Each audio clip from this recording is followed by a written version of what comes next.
Hello, I am Harley Moon, and this is the On the Moon podcast. And I'm here with a friend of mine tonight, or today, actually this evening, or afternoon. Is it afternoon yet? It's 4 o'clock. So it's still afternoon. Yeah, afternoon. We'll call it afternoon. Okay, and this is my friend Josh, and I'm really excited to have Josh on today because we're gonna really dig into some shit today. Like, I'm pretty stoked on this. We're gonna talk about some stuff that I haven't really talked on the podcast yet. And I figured that Josh would be the guy to talk to about these things. So we're going to get into it. So, Josh, thank you for coming on. So, what's up, man? Yeah, thank you for inviting me. It's my first of our podcasts, so excited and nervous.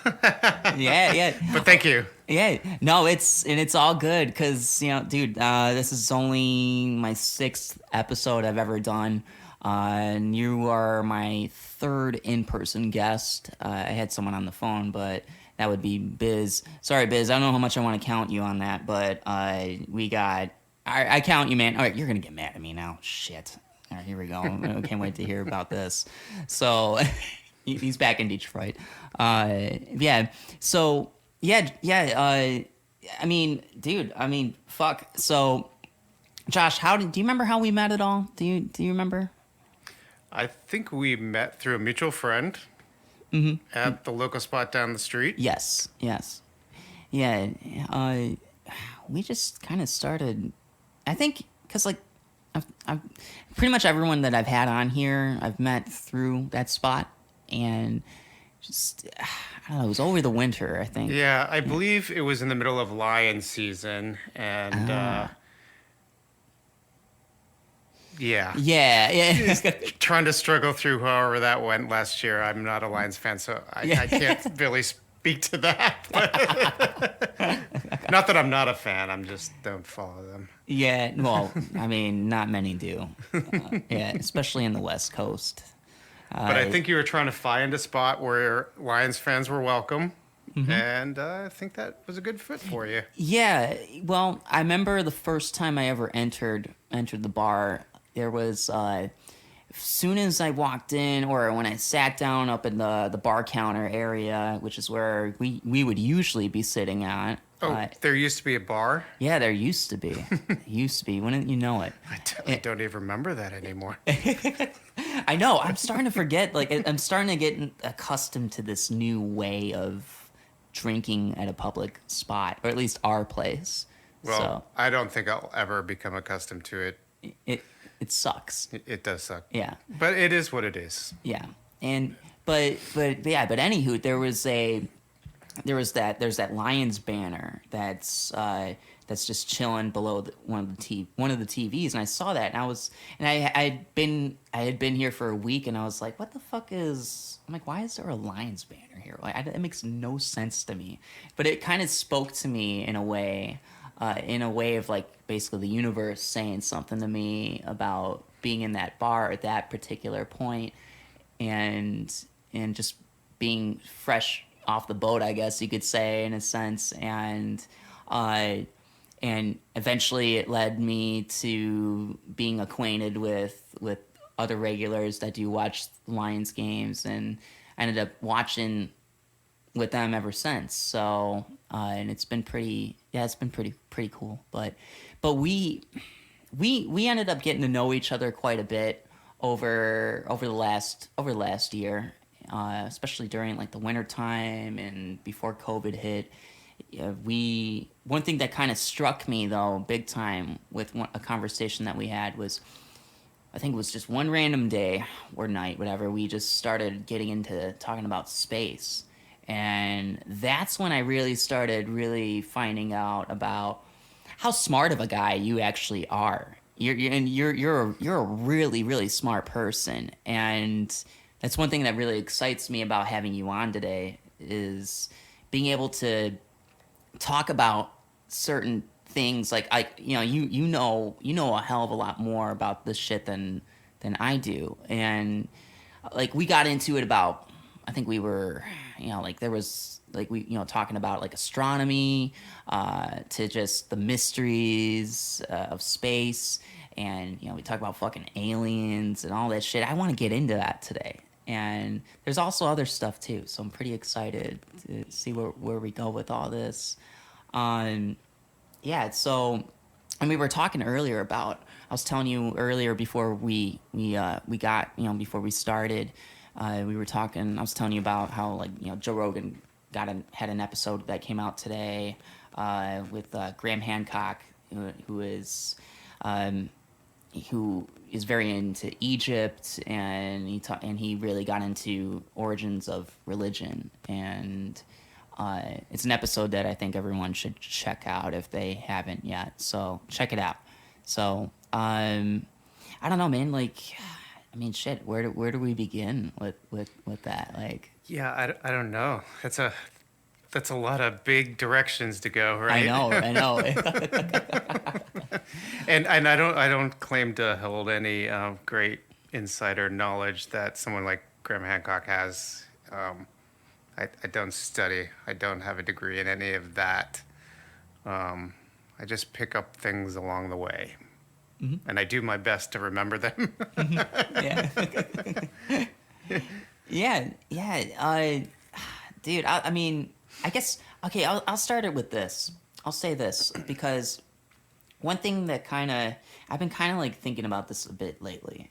So we as a human species, we're very self-absorbed within our own species, if that makes sense.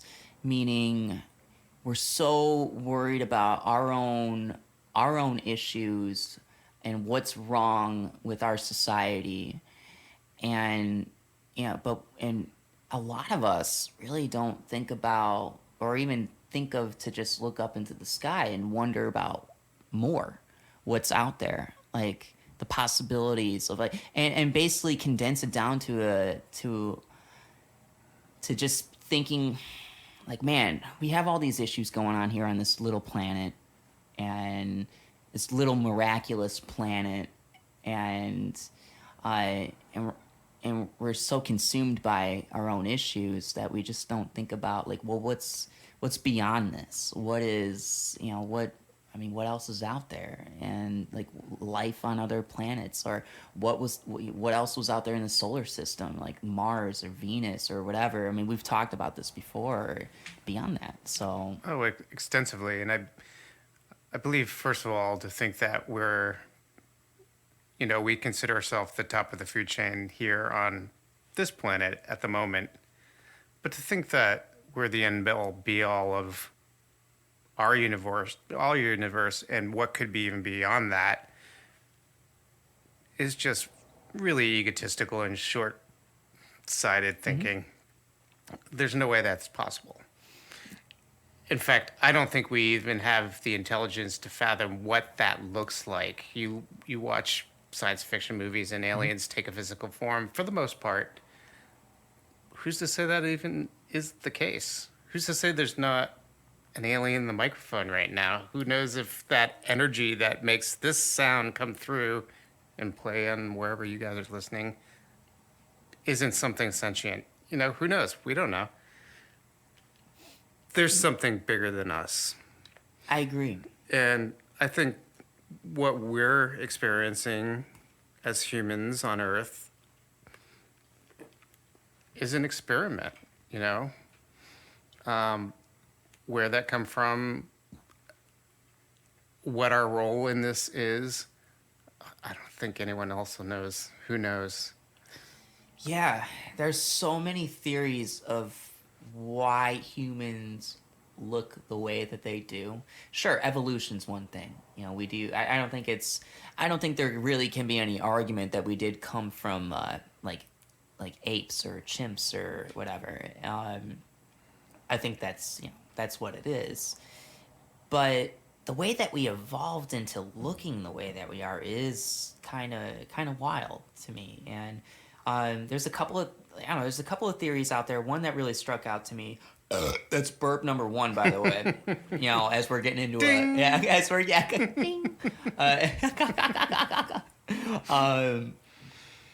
one thing, there was one interesting one. I don't really subscribe to it, but it does fascinate me to where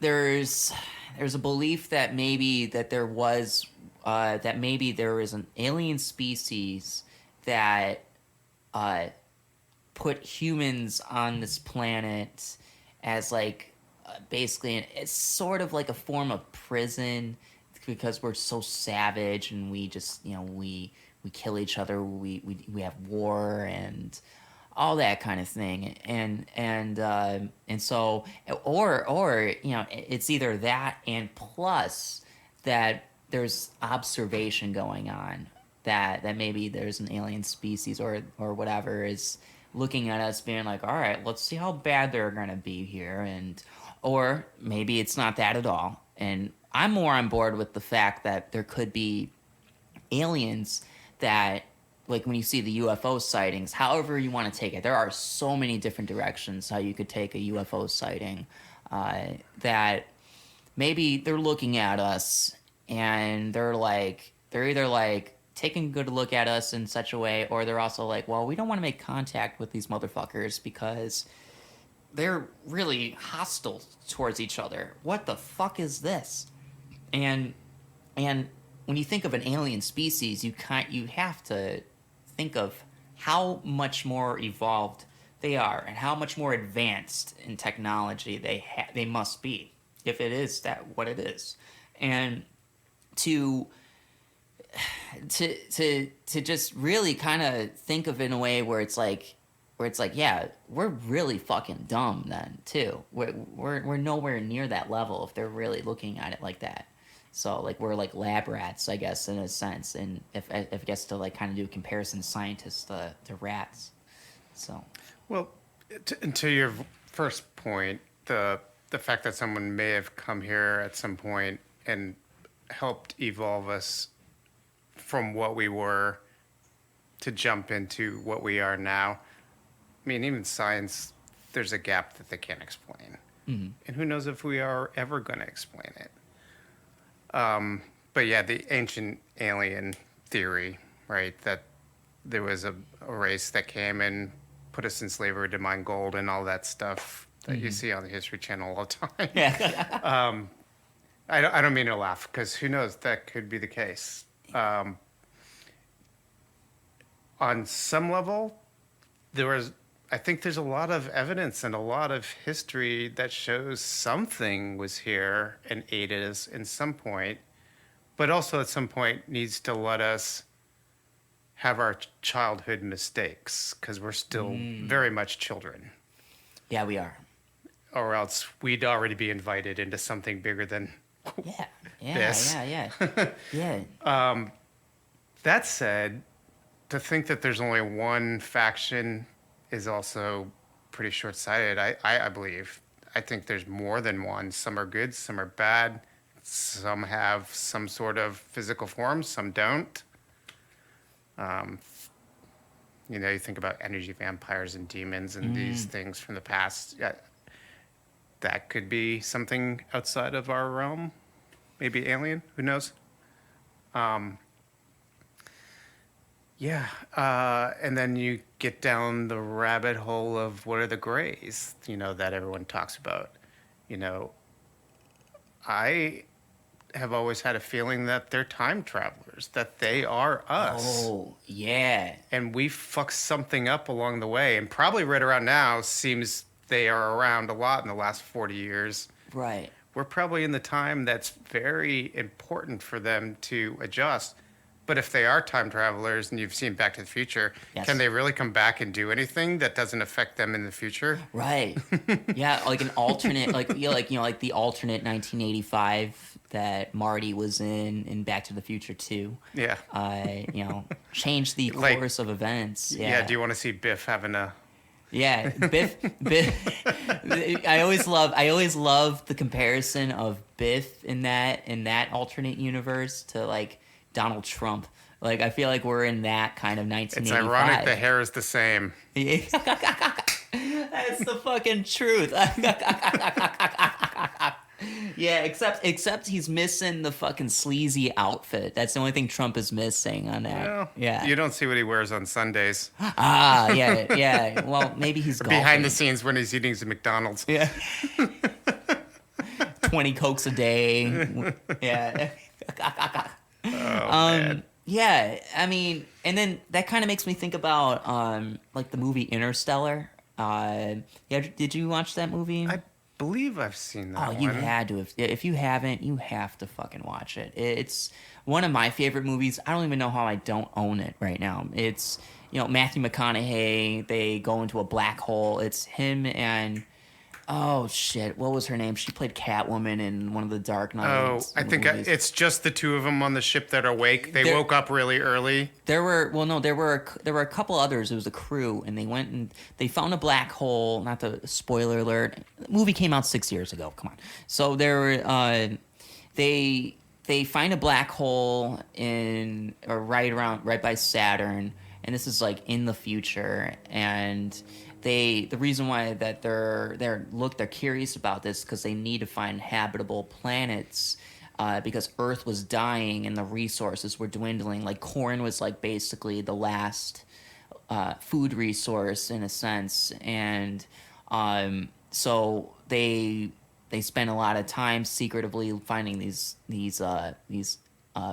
exoplanets, and they believe that this black hole was a key to get them into finding which planets, and so they went to a few different planets. And crazy shit. It was just, and the CGI is just awesome. Like the way that the black hole looks. It's just, obviously we don't know what it really looks like in person. I mean, we did see the one photo that got out like a year or two ago. It just awesome shit. Like I said, if you haven't seen it, you got to check it out. It's so good. It's a fantastic movie. I have seen it. I have to apologize though. Since January, my movie and television consumption has just become so out of control that everything blends together. Just sort of like days. I'm sure everybody's dealing with this in some level. It's part of the quarantine life. Yeah. The new normal. Yeah, the new normal. That's what it is. And when they first talked about the new normal, I was like, is this really gonna be the normal? But now I'm like, as time goes on, I really hope not. I know it's not going to end anytime soon, but I miss the old days. Me too. And by old days, I mean like December. Yeah. I miss March 16th in particular because that was the last normal day we had, sort of. That was, and then everything shut down after that. But yeah, getting back to my point about the movie Interstellar. Like with aliens, do they travel through these black holes? Are they going through that shit? That's like one of the mysteries I have with it, or my curiosities. Going from a galaxy. I mean, think about how long it would take for humans to travel throughout our own galaxy. I would have to assume, based on, I guess, what I see on television and movies, but they probably are able to fold time and space. They're able to make their own wormhole, for lack of a better word. It's some sort of technology generator that they make it travels through. Or potentially something, again, that we don't understand. Right. Maybe they come here through a dimension that they're able to access through their minds. Who knows? Who knows what it is? Yeah.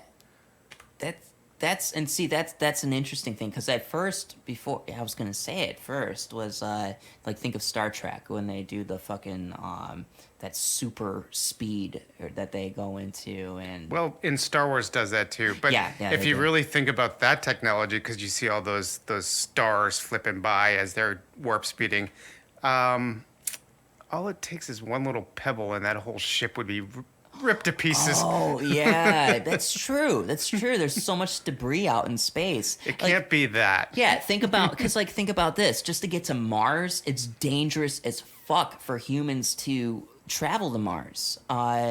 You could like there was a documentary on Netflix. It was about like these kids that go to like this NASA space camp thing, and these kids are so smart. They're like whatever, like anywhere between like 12 to 16 years old or whatever, and they're so all in on this shit. They're so about it, and they talk about how they want to be the first people on Mars. Like they're so passionate about it, and they understand the consequences. Like they're already knowing a certain fate if they take that risk of being so lucky to be someone that can travel from Earth to Mars, and just the fact that something could go drastically wrong on the way, and that kind of opened my eyes up a bit when I watched that. I'm like I didn't think about that. I always just go off of movies of how it's gonna be a clean ride, and not thinking about all that fucking space debris out there, and how you could get hit by a fucking comet or whatever for all you know, and it's that's fucking, that blows my mind. It's a big like but these kids are just, they're like, all right, if that's what it is, so be it. I want to go out in space. I want to be on Mars. So, and also just as the more we study about Mars and just knowing more and more, learning more and more that the potential of life being on there, like water, the discovery of water being on there, that says so much. So and that is irrefutable at this point. I mean, they've found it many times. Mm-hmm. And so I've asked you this before, but I want to ask you this on here. Do you believe that there was once life? Do you believe life was once on Mars? Oh, I believe it was an Earth-like planet, probably before ours was inhabitable, or we were at a very, very young stage of what we would consider life as being. But you remember a couple of years ago, I think it was a film or a production company in Europe that slated a reality TV show of a crew on Mars. In fact, I think they have their crew now, and they want to. I'm not even going to give a date because I don't know, but sometime in the near future, get them to Mars and make a reality TV show of their experience there. What? I didn't. You know never heard of No, that? I didn't hear about this. I don't know the name. It's easy to find on Google. Yeah. Obviously, a one-way trip. It's going to take them many years just to get there, and if they're still slated to do it, they've got to get a lot of infrastructure there first. They got to have robots there that are building these small camps and stuff, because you can't just show up and pop a tent like going to the woods here in Oregon. Yeah. Yeah. It doesn't work that way. No. But it wasn't a joke. I mean, they were serious about it, and I haven't checked in years. I don't know where they are now or if it's fallen off the docket, but I think that, all right, there's another theory out there about Mars having a civilization at some point. Might be a wild theory to consider, but and then you also have to consider that planet is a whole different type of planet than from Earth. Even if it had Earth-like qualities to it, or that it basically was another Earth, the type of, I guess, people, maybe, if you want to call it that, that there was a species there that were people-like, and they could have looked far different, like taller, shorter, or whatever. There's this,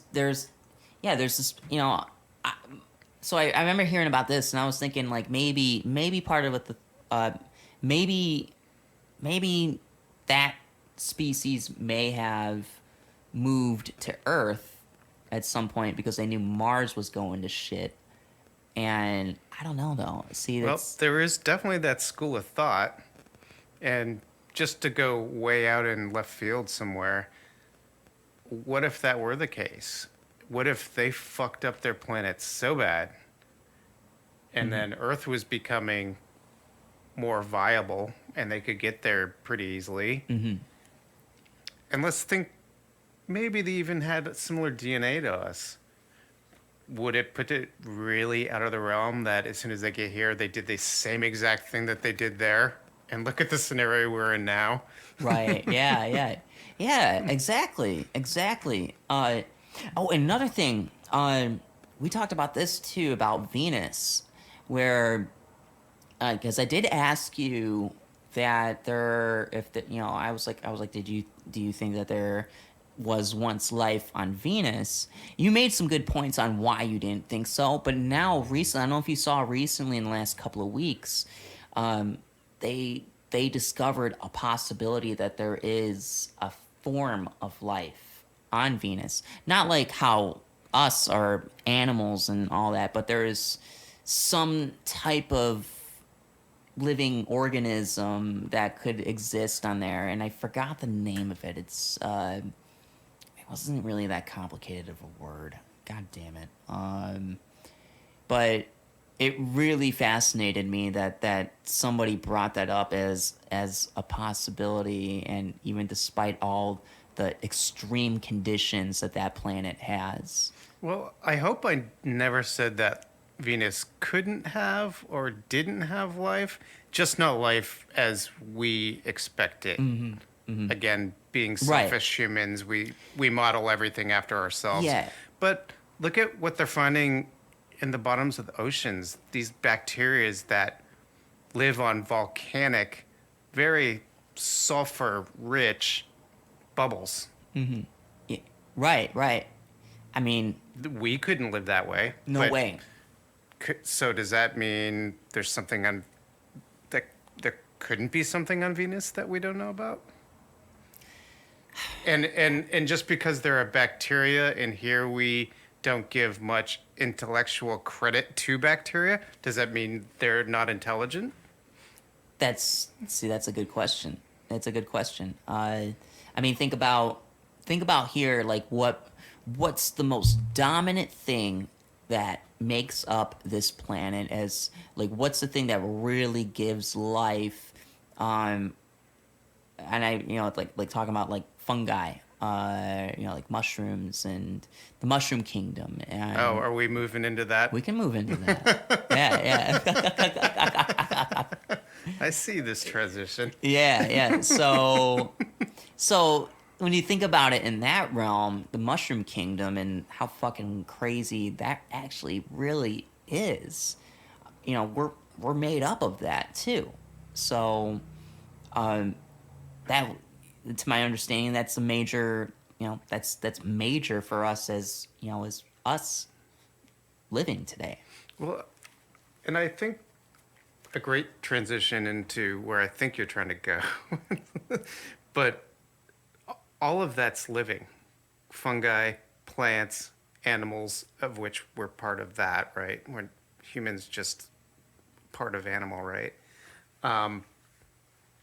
We have, in bacteria, viruses, all of that has grown to adapt to this environment, for better or worse, whatever it is. And we all are fighting to survive.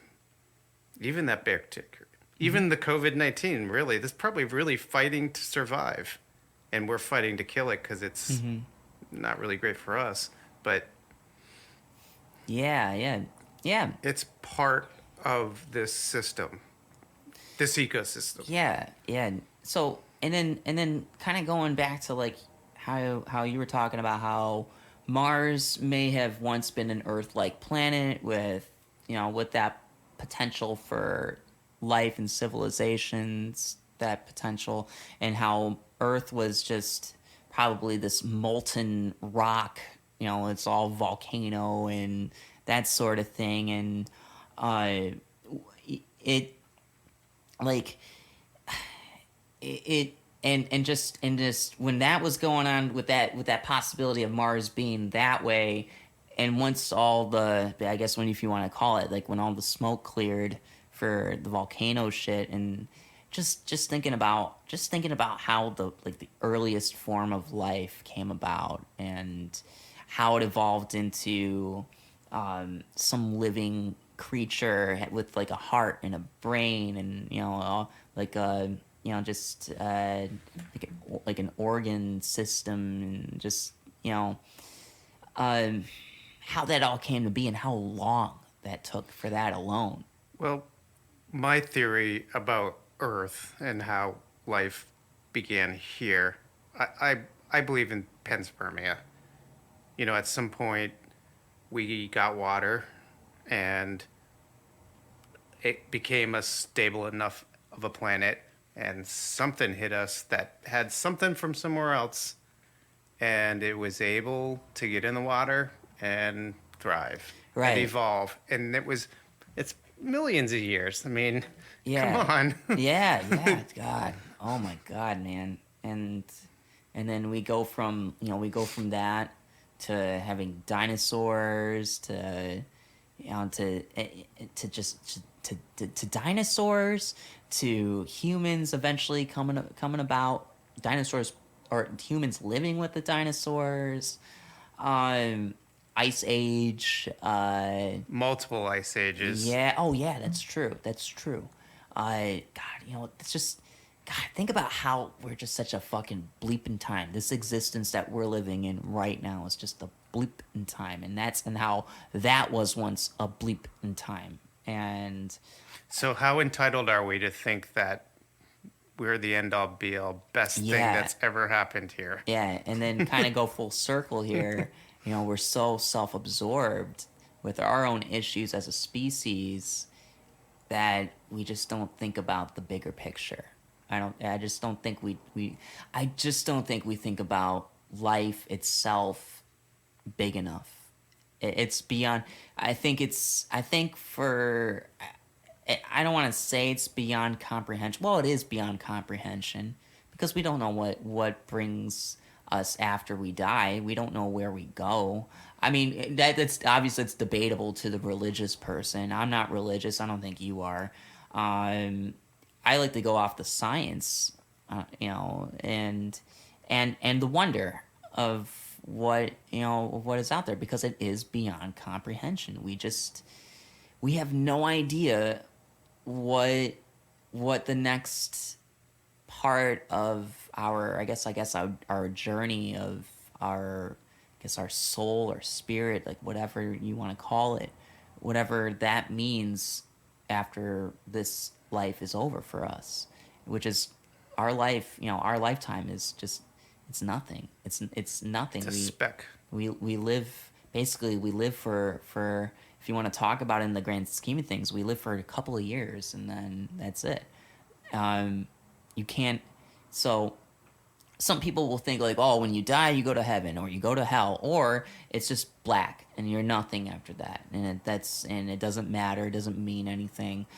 My belief is that, I think when you die, there's an energy in you, and you leave it, and wherever you go from there, who knows? You go, maybe, do you go to another dimension? Do you stay within the realm of the planet? Do you go off into the universe, and do you become one with that, like with that energy? Like, what happens? So, Well, that's a deep conversation, and I am not religious either, but I also don't believe when you die, you just end up a body in a piece of dirt or cremated or however mhm. you decide to deal with that part of your life.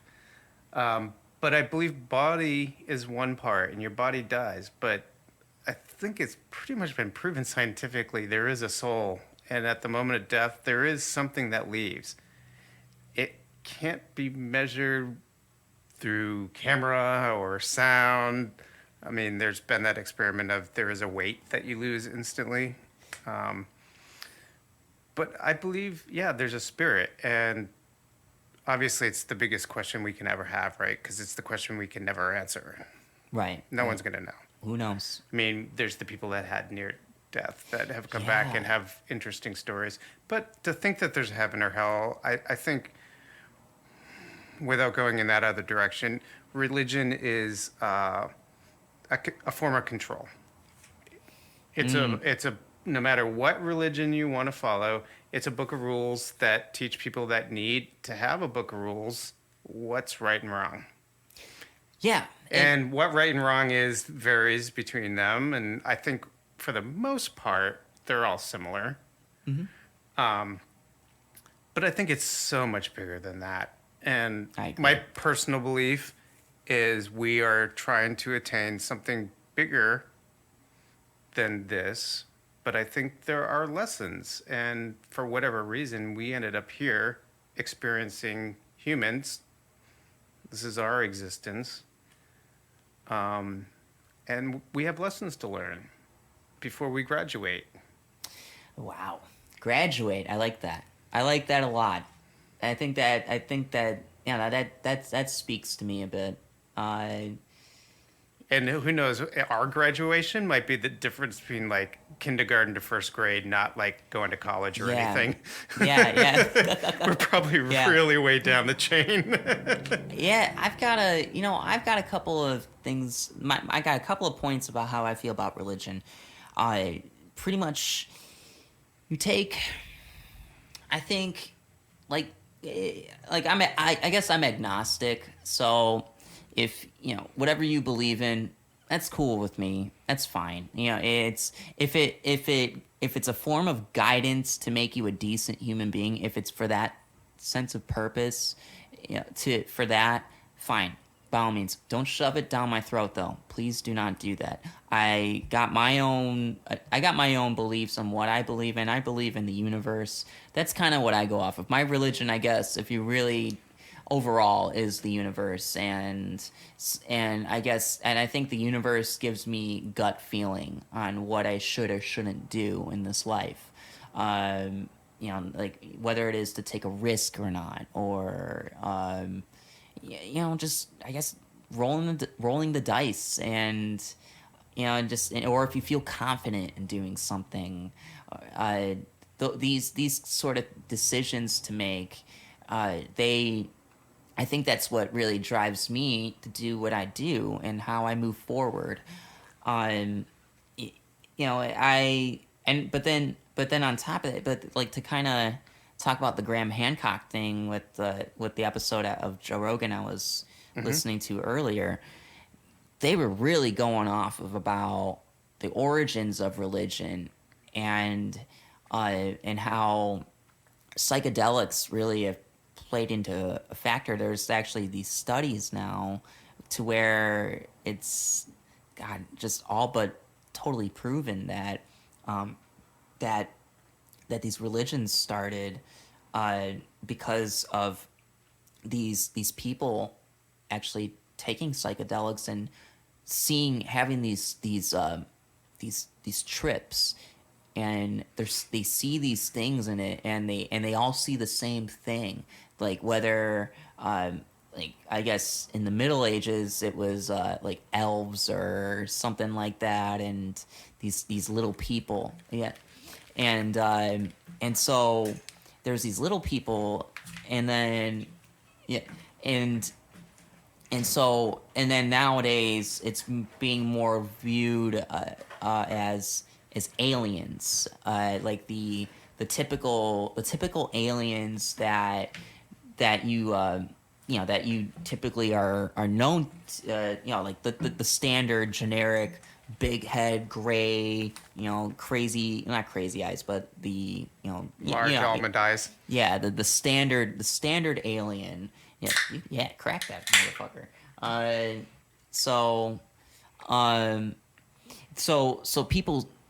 people tend to see that a lot, and like when it comes to like doing DMT, or I've never done DMT. I always wanted to do DMT. I've done mushrooms, and mushrooms were quite an experience. When I've done mushrooms, I've always felt like something was speaking to me, like something was like in my own brain and my own conscious, or in my own, yeah, like my own conscience. Um, like as I remember the first time I did it, I had a bad. I was just going through a bad time in life, um, and I just was like, I'm like, fuck it, what do I got to lose? Just trying this out, and it it really changed. It changed my perspective of life in a huge fucking way, and so ever since then, and I've really have just kind of, it's just really steered me in such a direction to really look at life in a different sense that's beyond this world, and to really just think about the bigger picture things. Like that's what kind of it inspired me to really think about things like ancient Egypt, and like especially Egypt. I'm so big on Egypt, and just like everything that's involved in it. And I feel like I feel like Egypt really holds the pyramids hold. I think they hold the fucking truth about what what has gone on here and how we are who we are today, and we just don't really think about it like that. Even like the history of what we're taught about Egypt, and what how who built the pyramids. I think there's more to it than slaves actually just building it. I think there's just more to it. I think and we just don't have the actual facts. Well, I don't know how many things you've seen about the building of the pyramids and us trying to build them, even on a small scale. We can't in replicate modern it. times. Yeah, usually it's a university engineering group that does these experiments, and even at a very, very small scale, it's difficult to even do that, let alone those three major Exactly. ones. And there's lots and lots more, and ones older than those. And the fact that it was happening in Egypt and it was happening in Mesoamerica at the same time, and how those three major pyramids in Giza align with the three major stars in the belt of Orion. And you can see that in Latin America as well. Right. Yeah. And like, what is that? What is it? And Because they didn't talk to each other. They didn't know each other. There was no transatlantic boating no, no. And, at that time, obviously. but yeah, sorry, I didn't mean to, I hope I wasn't cutting you No, off here. you But if you really look at it, I don't know if you've looked at this, but I can't remember where else there was where there's other pyramids at, like major ones. There's pyramids in China. Yeah. Okay, so I can't remember because it was a few years ago when I looked at this. I saw this thing where there was a measurement. There was an exact measurement on the global map that showed Egypt's pyramids going all the way to like was it the Mayans? What the Mayans that had, was it the Mayans or the Aztecs that had their pyramids? It was Mostly Mayans. Mayan, but, yeah. But Yeah. even the Incans, There- not so much Aztecs, yeah. but the Incans had some too. There was like a trifecta measurement across the globe of pyramids, and I saw this and I was like, what the fuck is that? How is it this exact?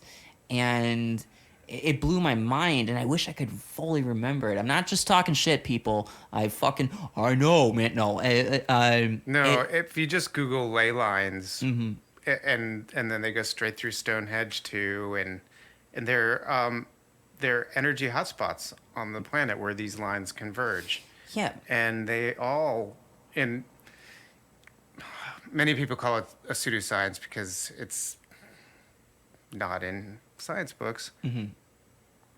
But it's been measured, and there is a belief to that, and I personally believe in it. Me too. Why would they be there? Why would they just not line up? Strange. Why wouldn't it be a curved line that you're really reaching for? Why is it these straight lines that all seem to converge? Yeah, it's very, very fucking strange to me, and I think about Nikolai Tesla, and he was obsessed. He was obsessed with things that came in threes.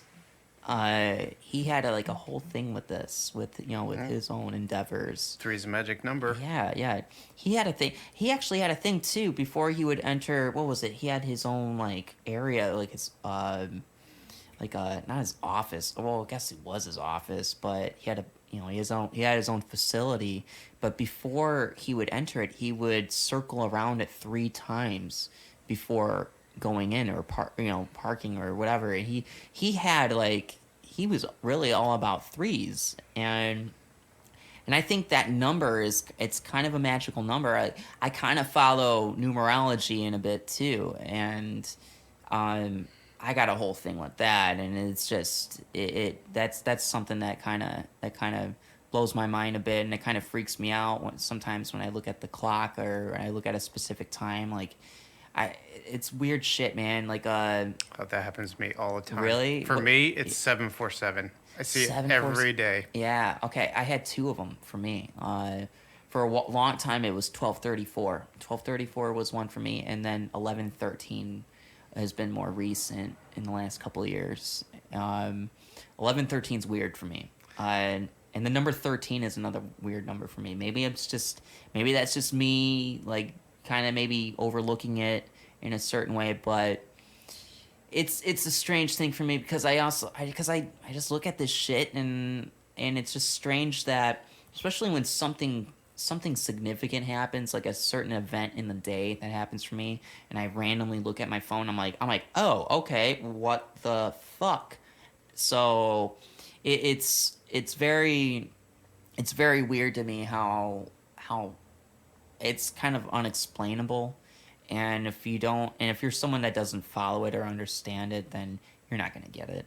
And that's kind of how I see it. I've tried to explain it to people like that, and they're like, "Yeah, you're crazy." I'm not gonna tell you you're crazy, but I'm gonna tell crazy. I'm gonna tell you in a way that you're fucking you're crazy. When I first started seeing it, and there's other ones, but 747 is the one I see every day still, sometimes more than once. Mm-hmm. And so I got curious of what that was, and I started looking into numerology and just why people see repetitive numbers in general. And then, of course, at the end of the day, you have to make your own, I don't know, your own theory, right? Yeah.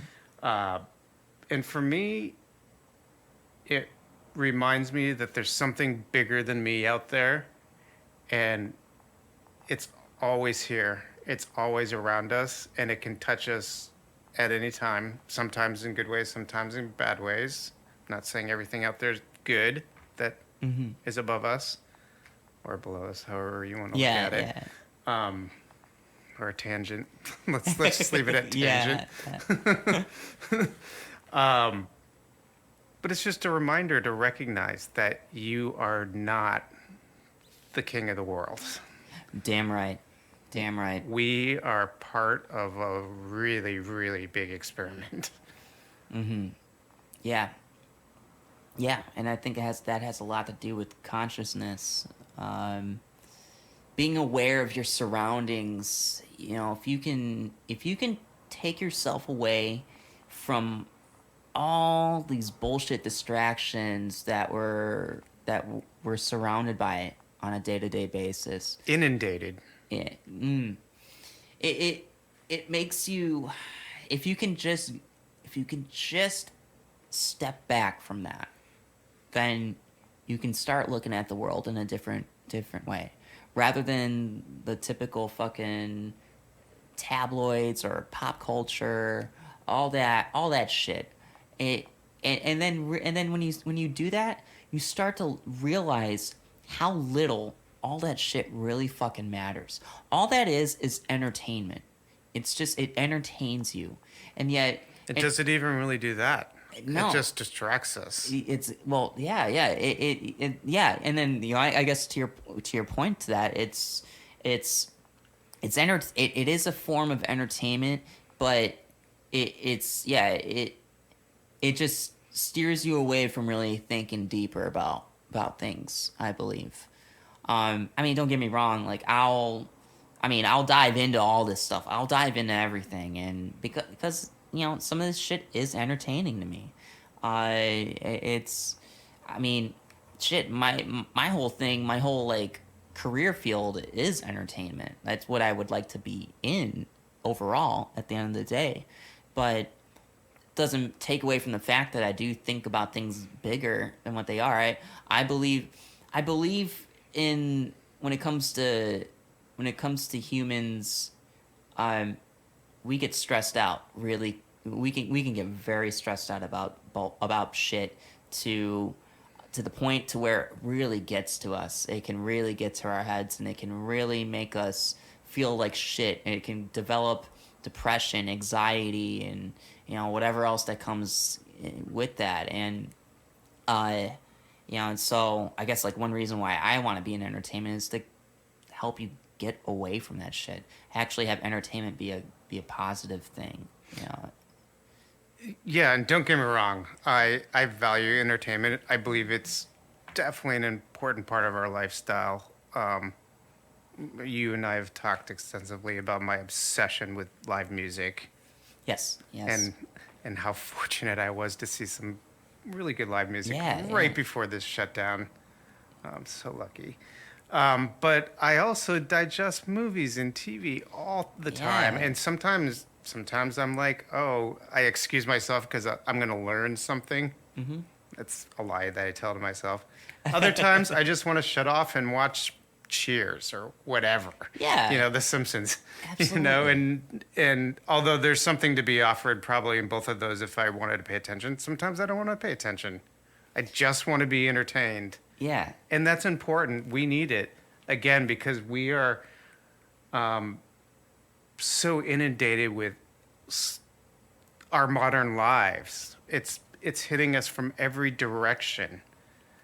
It reminds me. I think, was it Minority Report? What was that movie where it was a futuristic movie where you walk down the street and ads showed up as holograms and they were targeted towards you. Was it? And it was right before it started happening on Google and Amazon, and how we've kind of just Oh taken that man. into ourselves. But how long before we can't even take a walk with our dog and something shines in front of us? Right. Yeah. Was it Minority Report? I don't remember. Oh man. I'm also reminded of what was the move? What was the movie? I guess like the comparison to that was They Live.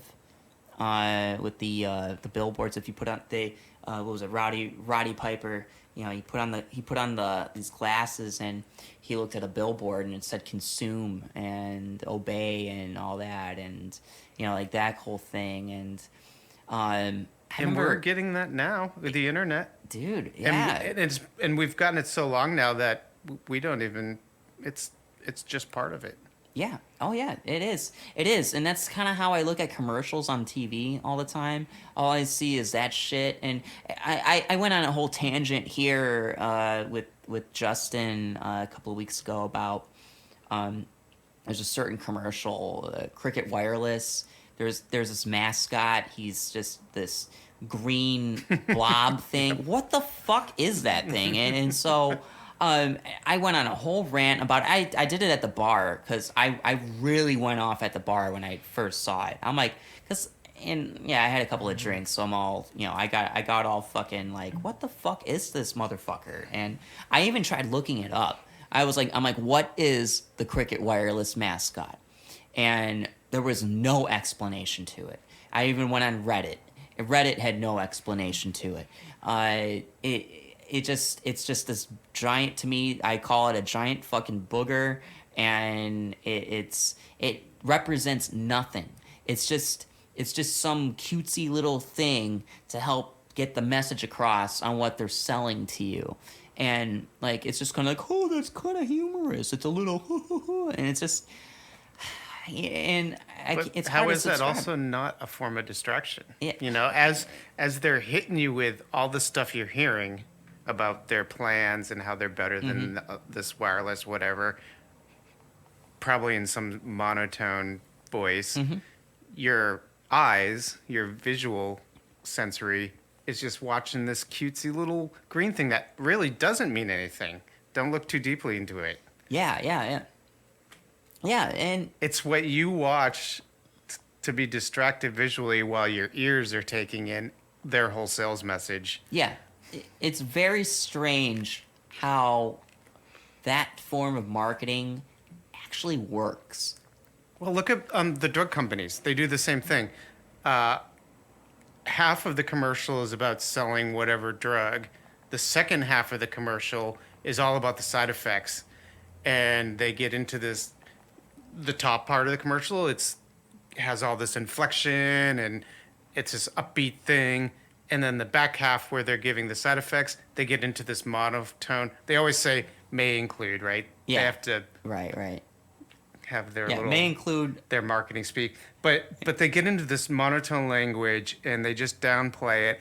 But at the same time, you're watching the same visual you watch from the beginning of the commercial, and it's these people doing like they're in the park playing frisbee, and probably has nothing to do with like brain tumors, you know? Yeah. It's like Yeah. No, it does get a bit fucked because you got when they're talking to they're like, you know, they're like, oh, this can help you, and then while you got someone frolicking in the fucking but fields. it might make it much worse. Yeah, it's like, oh, it might cause amnesia, diarrhea, loss Lymphoma. of, emphysema. You might go into a severe depression, like all these terrible things, and erectile dysfunction. Yeah, you may never want to have sex ever again. Yeah.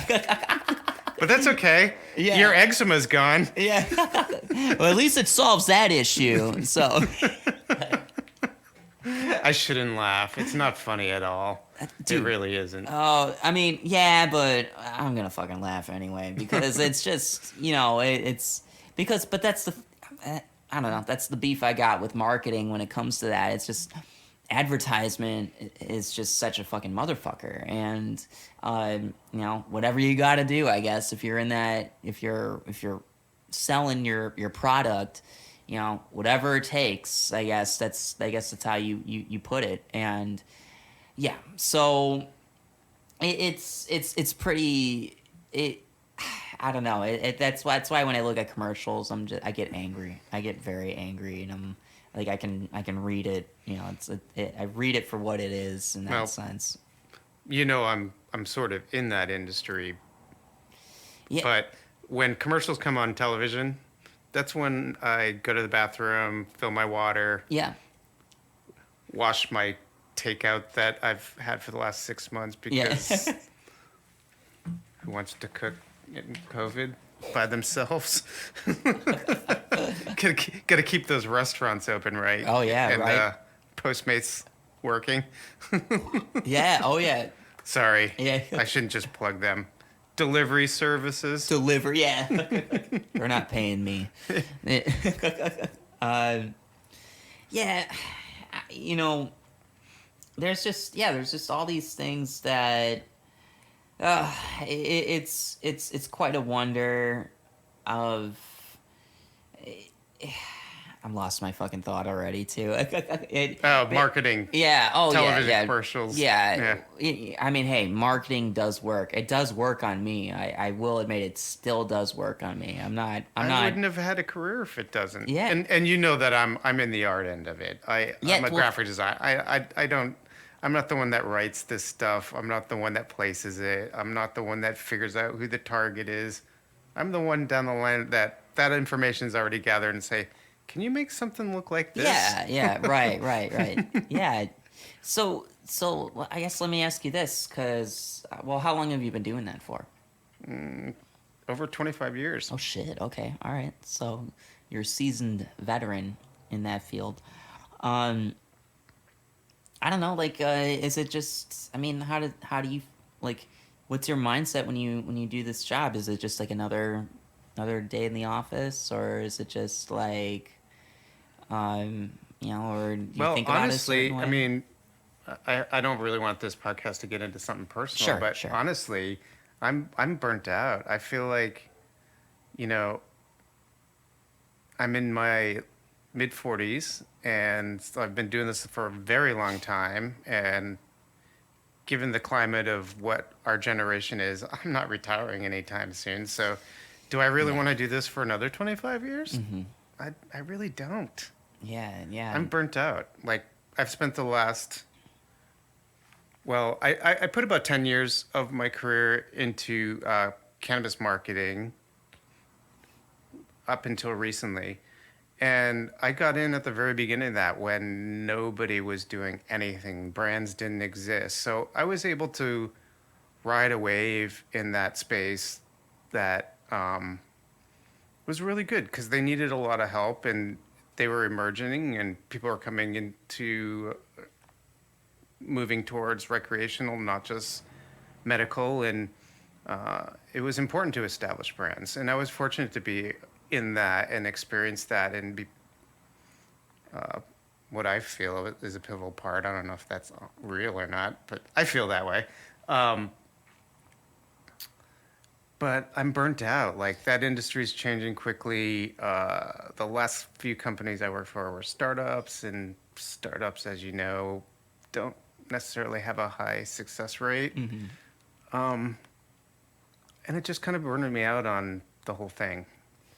So what would if do you think that there's a threshold for you on this? Do you feel like is there something else that you see maybe on the horizon in the future for you to do? Like a new career? Yeah. Yeah, I don't know, man. It's up in the air. Yeah. Like, it goes all the way down to, like, maybe just something meaningless, and I don't have to be on every day and expected to be, I don't know. Yeah. But also in Oregon, we're about to see psilocybin up for That's right. a vote. And I believe that, I believe it's going to pass. And then it's going to pivot much quicker than cannabis did as far as how people learn how to market it. Mm-hmm. But there'll be a little small wave there that I may be able to ride. Yeah. But at the end of the day, I don't know. I don't see myself in marketing in the next 20 years. I don't. Mm-hmm. What does that mean? I don't know. I could see you definitely doing something different. Here it is, another burp. Is that two? That might Ding! be two. I'm actually doing pretty good today on the burps. I went crazy last week. But yeah, like I definitely see you doing something different. Dude, you got too bright of a mind to just stick to one thing for so long. You can go. Yeah, you can do whatever the fuck you want to do. Really, I think and with psilocybin, that's an interesting. Well, I don't think NASA's going to hire me to build rockets. Don't think I'm qualified for that. But if you could, but thank you. Yeah, I appreciate it. You could, you would. I'm sure you would be into that idea. I don't know. Hit up Elon. Hit up Elon Musk, man. He seems like an open mind. I mean, he needs smart people. He's got a weird thing going on. I'd probably just end up hitting on his girlfriend. Are they married now? Yeah, I don't know. I think. Well, they have a kid. Did that just go on record across the internet? Yeah. Well, did you hear what? Sorry, guys. Did you hear what they try to name his? Yeah, their it was kid? like a symbol or something. It was named after like a jet or something. They had to settle for something else, because I guess legally for some. I get that you come up with you can name your child anything, and they came up with this, and yet that was like, no, you can't do that. I've never heard that before. Like, could you imagine that poor kid in like kindergarten trying to? All right, I am EL5-97. Yeah. Squiggly mark to the 10th power. Yeah. Musk. Yeah.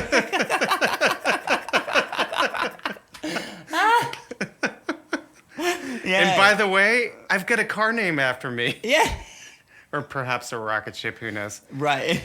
Well, it was a nice thought to be original, I suppose. Hey, more power to them. Yeah. That kind of like reminded me of Seinfeld, where George came up with the name Seven Mickey Mantle, and he was like, if I ever have a kid, I'm gonna name them Seven, and then they like this couple had, they were like, we're gonna go ahead and name our kid Seven. Like, no, you can't do that. That's mine. That's my name. And he was like, why don't you go with Soda? And it just, and that's kind of like the weird realm of things I was thinking of, which is like, oh, okay, so I mean, Seven's a weird name to name your kid, obviously. Well, I'm sure there's plenty of Sevens out there. Yeah, do you really think that there actually are? Remember Chris Martin and Gwyneth Paltrow? What did they name their kid? Apple. Apple, really? And Apple must be a teenager by now. That's not even. Yeah. That's not even new. Apple. Can you imagine? Oh, I'm sorry. And especially like being probably living most of their time in Britain. She's Apple Martin. So Apple it's like Martin. she's like really close to a car. Yeah, like Aston Martin. It's a computer combined with a car company. Yeah, it's a computer car. She's a computer car. Yeah, I mean there are unique names out there for kids, but yeah.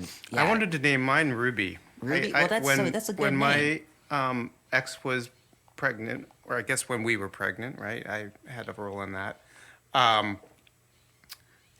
We were out to dinner one evening, and there was a family, two young kids, and one of the girls' name was Ruby. And we were right in that time where we were thinking of names. And that one really stuck. I really enjoyed that. And so, go ahead. I lost that. Yeah. I mean, I shouldn't say that. We both settled on a name that was something we both enjoyed. Okay. Yeah. But Ruby was my number one. Ruby, yeah. So, what, if you don't mind me asking, what was the name that you settled? Yeah, what's the name? Sophia. Sophia. Sophia. Well, it's yeah. a good name. It's so. I totally get where you're coming from when it comes to having unique names. Oh, that was a bad one. I don't think that one even counts. No, you didn't even do it in the mic. It was Well, I kind of had a feeling it wasn't going to be good. Because I don't think I'm ever going to have kids. Knock on wood. I don't know. We'll see. I mean, I don't think I'm fit to be a father, but I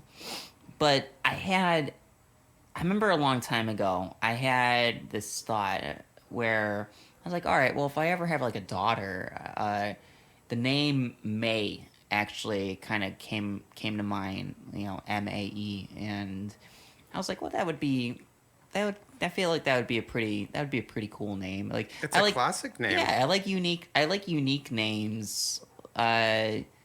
So I don't know. I'm not looking to name a kid after a barcode or something like Elon, but I mean, it's not a. How about if it was just an audible sound like me? Like you can't even write it. You just have to bring a recorder with you. Yeah. How would they put that on your passport? Yeah. Well, there was. Okay. Did you ever watch Key and Peele? Oh yeah, I love them. Yeah, like when they do the football names, they're like Marcus Aurelius, like, and they just say it because everyone has all these crazy names. No. Oh, that's a good. It's the a good substitute is one of my favorite skits. Yeah. Hey, Oh yeah. I love that skit. Aaron. Aaron. Aaron. Yeah. D nice. Yeah, D nice.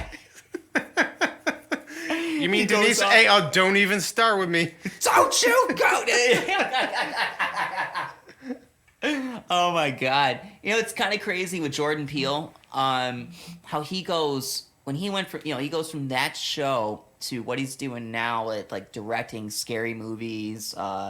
Now with the Twilight Zone, I think him doing the Twilight Zone. I think he's got his fingers in everything. He's the guy for the Twilight Zone. I'm glad he's the dude for that. But then after, because I've only seen one of the new episodes and I'm fucking heartbroken. I haven't seen the rest of all the other episodes, and it sounds like that they got a. That's three. That is Ding. three. Ding. And they got they got they always get a good cast of people to do their episodes, and so I started noticing something after he started getting into that realm, where I go back to the Key and Peele episodes or the skits, and I'm realizing that there's actually a lot of dark comedy in their skits, and I never looked at it like that before. So, Well, there's a lot of commentary, and we as Americans have a hard time digesting stuff that we don't want to admit. yeah. Is tough, especially racism, like under the carpet racism. You know, where a white guy's like, I'm not a racist. I love black people. I've got 3 black friends. Like, that was the most racist statement I heard this week. I know black people. Trust me, I know. So they do a really good job at dealing with that subject that just isn't spoken about a lot. Yeah, for real. Did you see them in Fargo? Have you seen the new Fargo? Well, it's not new anymore, but the Fargo series. No, I haven't. I've seen the movie. I love the movie. But I know that the series really kind of it evolves. It's and I haven't seen any of it. I wish I have, but yeah. Certainly something to check out. They are in the 2nd season, and they're FBI agents. Yeah, it's great. Like, yeah, definitely worth checking out. Yeah, I'm gonna check that. Yeah, I should check it out. I've been curious about that show because I mean, does it resemble any bit of the movie at all in anywhere? Is it just the fact that it's a thematically, yes, and geographically, yes. Yeah. But the first season takes place in 2006, so sort of like the movie, sort of. And I'm not going to ruin it for anybody. Mm-hmm. The 2nd season goes back to 1979. And then the 3rd season starts in 2010, but kind of crosses over to 2011. Okay. Does it seem like that there's any ties to it all kind of connecting together? Yes. Yeah? And that's where I'm not going to... Oh, okay. I'm not going to ruin it. All right. I will tell you in the 2nd season, there's a UFO. Oh, I see. That catches my attention right there. There you go. Yeah. Yeah. Oh man, yeah. And ironically enough, they touch on they talk about the UFO more than you see it. You only see it a couple times in the whole series, in the whole season. But they talk about it a lot. Different random characters, like bit players. And one of them talks about, oh yeah, they always show up in 3s. So getting back to your 3. Boom. Right? Like, you see, I don't think I'm wrong. I don't think I'm fucking wrong in this shit, dude. Like... Well, I was watching a UFO documentary the other day, and they also touched on that. And they were showing video evidence of purported UFOs. I hate saying that because I believe most of the videos, but who knows what they all are.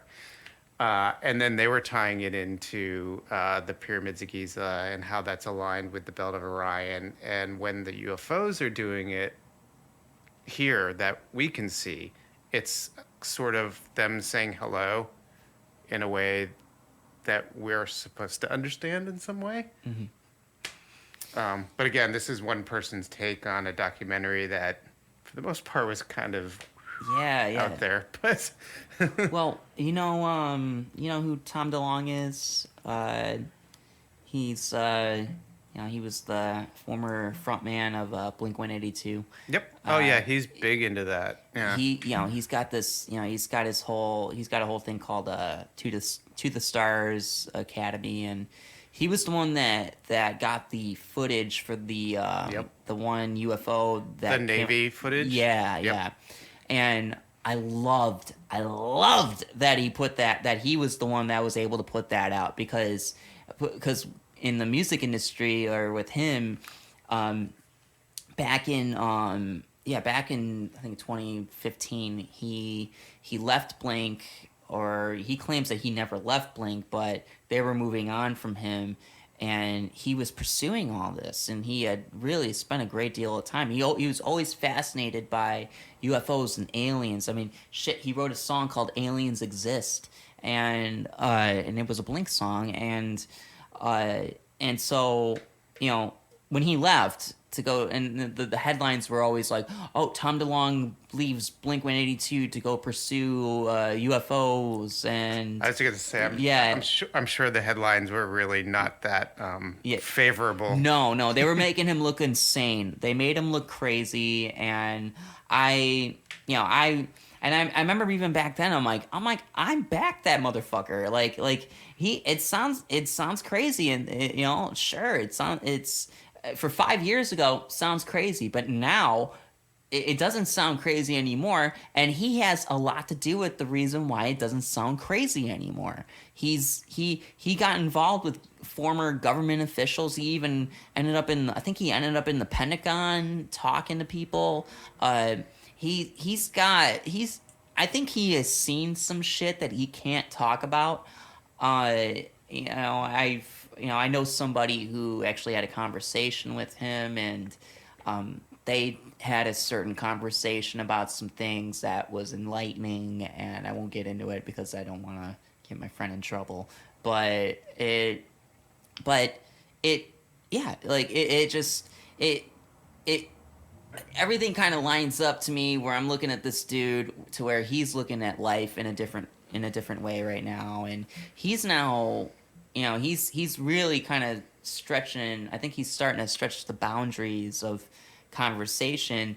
I think there was a headline the other day that said he believes that there was a headline in like a rock, some YouTube rock channel that covers rock news, and they were covering. I didn't watch the video, but it was something about how Tom DeLonge believes that Jesus saw UFOs or aliens or something, and I can't remember if it was UFOs or aliens, but it was one of the two, and so so to the average person, someone's gonna be like, that motherfucker's crazy now. It's like, all right, it's one thing for him to be validated with the UFO thing, with the video and all that, but to say Jesus saw aliens or UFOs, all right, I might draw the line on that. But that was the case 5 years ago. And I can't speak to the Jesus seeing UFOs, but I wouldn't be surprised. But the history through medieval period and all the that style of painting, kind of the Renaissance painting, there's a famous one. I believe it's the Virgin Mary holding baby Jesus, and there's a UFO in the background. It's obviously UFO. And on a hillside, it's kind of a cliff, there's a guy like going like this, looking right at it. Oh boy! And I wish I had it with me. Maybe we can post it to whenever this goes up on YouTube. Yeah. We'll post a link to it. I'll show it to you offline later. Yeah, definitely. But there's lots of them like that. I mean, that's my favorite because it's completely recognizable. It's undeniable. That's what it is. It's a little oval, and it's got glowing stuff around it, and the guy looking right straight at it. I think I know what you're talking about too. It's starting to ring a bell to me. At least I heard about it. What about like the Mona Lisa though too? Did you ever? I've never seen anything supernatural in the Mona Lisa, haven't. Other than her eyes always looking at you. But I think that's just Da Vinci's artistry. I think there was a I think the thing though, what it is that there was a UFO in the Mona Lisa. I'm trying to think here. Might actually just look this up really quick here. But back to DeLonge, yeah, that Navy footage, that's the first I heard from it. That was, I mean, he got it pretty quickly. like he got it right after it happened, so there wasn't a lot of chance for it to leak other ways. Yeah, But yeah. he was the one that got it, and then by the time it trickled down to the History Channel and more mainstream, Well, he's got that show on the History Channel. but they had interviews with a couple pilots. They had a radar operator that was Yeah. on the carrier. Besides because mostly it's a weapon cam video. You know, it's Right, that's right. that's what you're getting when you're watching it. But History Channel did a whole account based on the interviews they did, and they did their 3D modeling thing and showed where the ship was and what the planes were doing and what the balls of light, I guess, is the best way to describe them, and how there was really almost hundreds of them, and they were coming out of the water, and they were going so fast they couldn't even track them. They just Yeah, in the video, you hear the pilot being like, "Wow!" Like he's blown away by what he's seeing. Yeah, I think if it's the same video I'm thinking of, at one point he's talking to one of the other pilots and is like, "Are you seeing this?" Yeah. He was freaked out, and shit. That video was recorded in 2005, I think. So it was about 15 years ago, and then it got out, and then that video came out 3 years ago. So they held on to this video for 12 years. So what else do they have? They got other shit. I think it's newer than that. I don't know. Without looking it up, I don't want to. I think it was 2005 when that video was recorded. When the whole thing was recorded, and so because I know it, because they put it out in 2017, or it got released, but I think it was in the mid 2000s. So think about that though. If it was in the mid 2000s, then think about where we were at in technology back then, and what we thought was possible and impossible, and even though it wasn't really that long ago. We have advanced in technology since, and we're still, we're really still not anywhere near what they may have seen. So it's fucking fascinating to me to just think, think about it in that. And I wish I were that guy to actually see it. Like really see it in, like live in person and in that moment. Like, what the fuck did that look like? I've experienced a couple different things. Really? One of them right around the corner here. The second one was right around the corner here. Okay. The first one was I was rescuing a dog. And so we were driving from San Francisco to Los Angeles on a Friday night, almost into Los Angeles. I don't know if you're familiar with Los Angeles or California coast at all. I've never been there, but I kind of know a little bit. But go ahead. We were in an area called the Grapevine, so just about an hour north of where we were going in LA. Sorry. Ding. Yeah. My wife at the time is notorious for falling asleep, which is fine because I'll just put on my music and she can sleep the 4.5 hours from SF to LA. Yeah. So whatever. And all of a sudden, driving down the road, it wasn't crowded, but it wasn't desolate either. There may have been 5 or 6 cars in my view. But we're driving through the Grapevine is a farm area. Quiet, clear. And all of a sudden there was an object, small, couldn't have been bigger than, let's say, a small fighter jet. So really small. And at first all I could see was lights, 3 lights sort of in a triangle formation.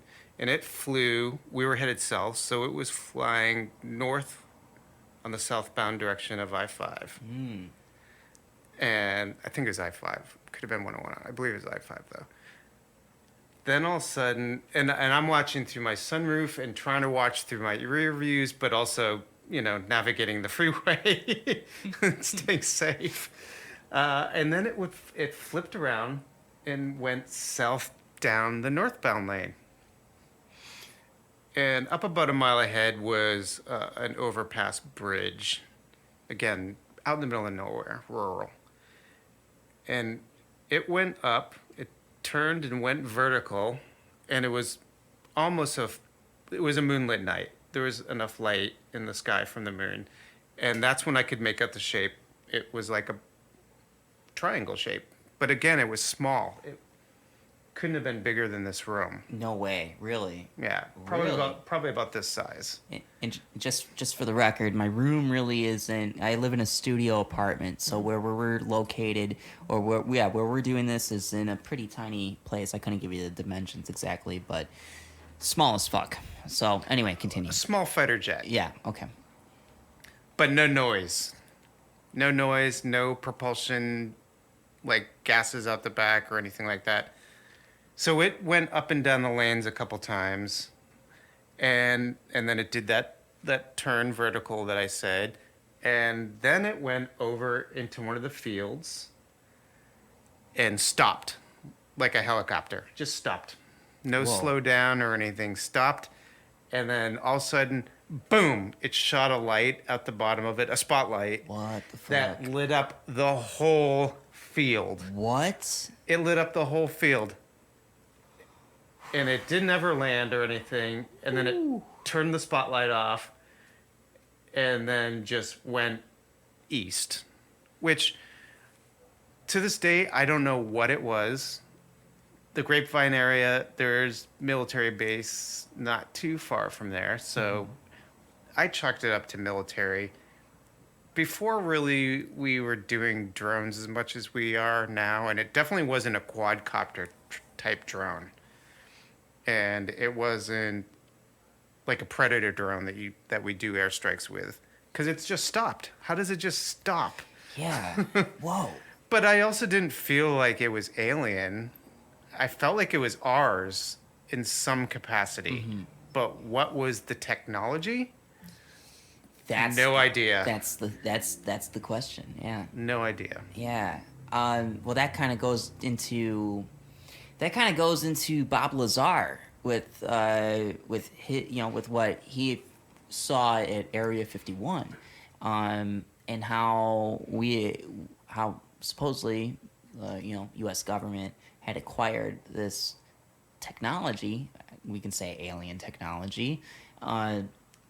It has to be alien technology. I would imagine, like, it's something that top secret. The things he described, what the images of what certain aerial objects looked like UFOs, like just your classic looking UFO that's like circular, and I don't know, just whatever, you get it, and everyone else listening gets it too. And so,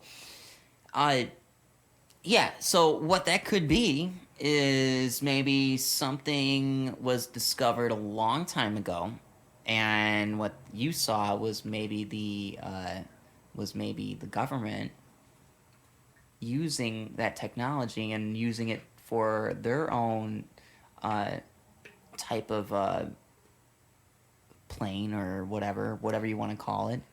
And that's fucking and you crazy. know what, it's, for me, it's easier to believe that it was something military, wherever that technology came from, however they discovered it.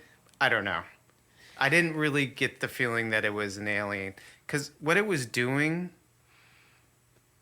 well, even if it was military, why the fuck was it flying up and down I-5 an hour north of LA? Yeah. Like, that didn't make sense. Why?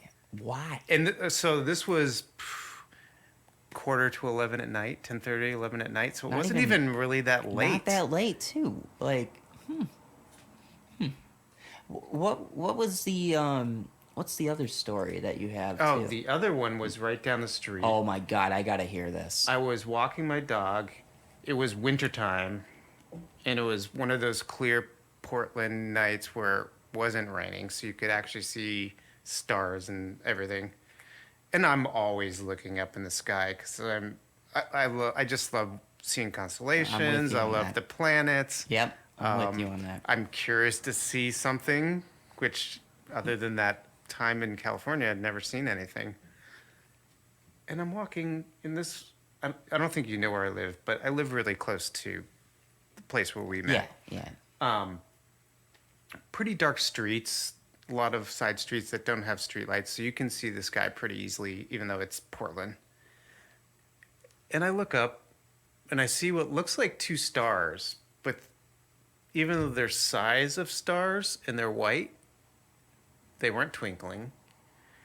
And they seemed too close. Even though they were size, does that make sense? They were the size of stars, but they seemed too close. I can get that. I can picture it too. Yeah. And as I'm looking at them, they start spinning around in a circle, and they stay equidistant apart. So, like, if one was at 12, one was at 6, they stayed that way for 3 and 9. What the fuck? And they started spinning around like that. What? Yep. And so, looking up at them, my visual, let's say they were closer than I thought they were. They look like maybe they were, I don't know, 50, 100 feet apart. They weren't that far apart. Oh my God. Again, no noise, no structure. It was just two lights, but it looked like it was two different things. And then, sure enough, one of them went boom, straight up into the sky, just up, until you couldn't see the light anymore, just up. Wow. And fast. Like, it took 1 second, it was gone. Whoa. The other one slowly just drifted perpendicular to the way I was walking my dog. Yeah. And just slowly. And I followed it. And it didn't take off or anything. I lost it in the neighborhood tree line. I just couldn't see it anymore. Yeah. And that was it. Didn't come back. Never seen anything like that since. Whoa. Like, I was doing the rubby eye thing. Did I and, just see that? Yeah. And I did. I mean, that event lasted for about 10 seconds. It wasn't like boom, boom, boom, boom. It did it. Damn. When was this? Well, I've been here since 2009. Probably would have been, I was still married, so probably 2011, 2012, somewhere right around there. Damn. In the winter, so it would been like maybe November, December, somewhere in that time. Wow. Damn, dude. I'm so happy you never told me that before. That's fucking Well, crazy. I'm so happy they didn't fucking take me on board and do God knows what. Yeah, you clearly saw them. Oh my God. Damn, that's fucking... Meanwhile, my dog was like, "Can we finish this walk?" Yeah. like stop interrupting this. Sorry, I didn't mean to get on a tangent. No, I love that. That was great. Well, what I'm gonna do here, I'm gonna do an intermission. I have to fucking pee. I have to pee really bad. So I'm gonna pause it here. We're gonna do an intermission, and we'll be right back. Do you want to know what's out there in space? Have you ever wondered if the Earth is really round or is it flat? Well, now you have an opportunity to see it, courtesy of Elon Musk and his crazy-ass spaceships. Come see it for yourself. Throw in a down payment to Harley Moon for $25,000. Some rates may apply, and this shit is actually not true at all. All right, we're back, and... All right, so I just I did my little piss break here. So we're gonna go back to a topic we were talking about. We were talking about Graham Hancock and all that. So you had something that you were interested in talking about. So if you don't mind. Well, I think it was just a topic that we left kind of wide open, and we got way down the UFO trail. Yeah, which was awesome. Ding. Was that 5? 5. That was number 5. You need to post it because I'm going to start forgetting how many. Yeah. Well, you had mentioned DMT, which ironically Joe Rogan is a huge supporter of that. Mm-hmm. And I have done it once. Oh, okay. It is the main chemical in ayahuasca, and you'll never get me doing that. I'm not into the whole vomiting thing. Although apparently that experience is really intense and eye-opening. And out of all the psychedelics that I've done in the past, DMT was the most intense, but the way I ingested it, it was the quickest, and